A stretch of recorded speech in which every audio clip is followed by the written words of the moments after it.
Welcome friends. சென்ற வீடியோனுடைய தொடர்ச்சியாக இப்போ வேறு சில யூசேஜை பார்ப்போம். ஹமாரே பாஸ், எங்களிடத்தில், இந்த சென்ஸ் ஆஃப் ஹேவ். ஹமாரே பாஸ் சப் குச் ஹை, எங்கள்கிட்ட எல்லாமே இருக்குது. We have everything. हमारे पास काफ़ी पैसे नहीं, எங்களிடத்தில் போதுமான பணம் இல்லை. We don't have enough money. हमारे पास क्या है, कुछ भी नहीं है, எங்களிடத்தில் என்ன இருக்குது, ஒன்றுமே இல்லை. What do we have? Nothing. हमारे पास खाने के लिए कुछ भी नहीं है, எங்களிடம் சாப்பிடுவதற்கு ஒன்றுமில்லை. We don't have anything to eat. हमारे पास देने के लिए कुछ भी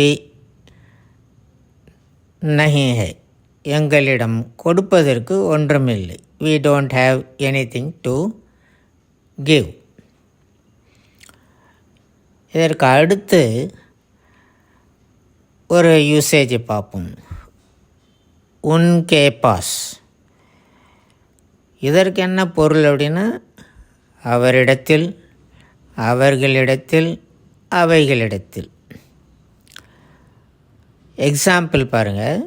மாமா கே பாஸ் कीमती चीज़ें हैं, மாமா கிட்ட காஸ்ட்லியான திங்ஸ்லாம் இருக்குது. Uncle has costly things.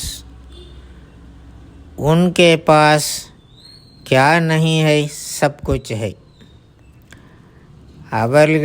அவர்களிடம் என்ன இல்லை, எல்லாமே இருக்குது. இதே மாதிரியான அர்த்தத்திலேயே இன்கே பாஸ் என்ற இன்னொரு வேர்டும் இருக்குது.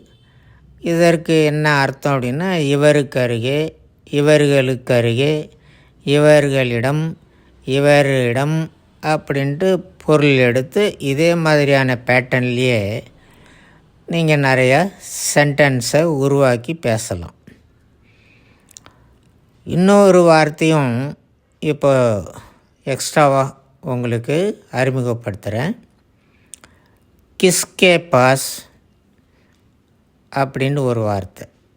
இதுக்கு என்ன அர்த்தம் அப்படின்னாக்கா, யாரிடம், எவனிடம், எவளிடம். இப்போ உதாரணத்துக்கு, மேரி வாட்ச் கிஸ்கே பாஸ் ஹை, என்னுடைய வாட்ச் யாரிடம் இருக்குது, ஹூ ஹேஸ் மை வாட்ச். இன்னொரு மீனிங்கில் பாருங்கள். ஹாஸ்பிட்டல் கிஸ்கே பாஸ் ஹை, ஹாஸ்பிட்டல் எதற்கு அருகே இருக்கிறது. இதே மாதிரி இன்னொரு வார்த்தையும் உங்களுக்கு சொல்கிறேன். கின்கே பாஸ், இதுவும் யார் கிட்டத்தட்ட அதே மீனிங்கில் தான் வரும். இது ப்ளூரல் ஃபார்ம்லேயும் ரெஸ்பெக்டிவ் ஃபார்ம்லேயும் வரும். எவரிடம், எவர்களிடம். ஆக ஏராளமான வாக்கியங்களை நீங்கள் அமைத்து பேசுகிறதுக்கு உங்களுக்கு நிறையா இந்த மாதிரியான ஒக்காபுலரிஸ் உங்களுக்கு முதல்ல கிடைக்கும். நான் இது வரைக்கும் போட்டிருக்கிற வீடியோக்கள்லேயே புதுசாக சில வார்த்தைகளை நான் உங்களுக்கு அதில் இன்க்ளூட் பண்ணியிருக்கிறேன். இப்போ அடுத்த வீடியோவில் என்ன பண்ணுவேன் அப்படின்னா, இதுவரையிலும் நான் உங்களுக்கு சொல்லி கொடுத்த அந்த புதிய வார்த்தைகளை எல்லாம் சார்ட் அவுட் பண்ணி உங்களுக்கு ஒரு ரிவ்யூ கொடுப்பேன்.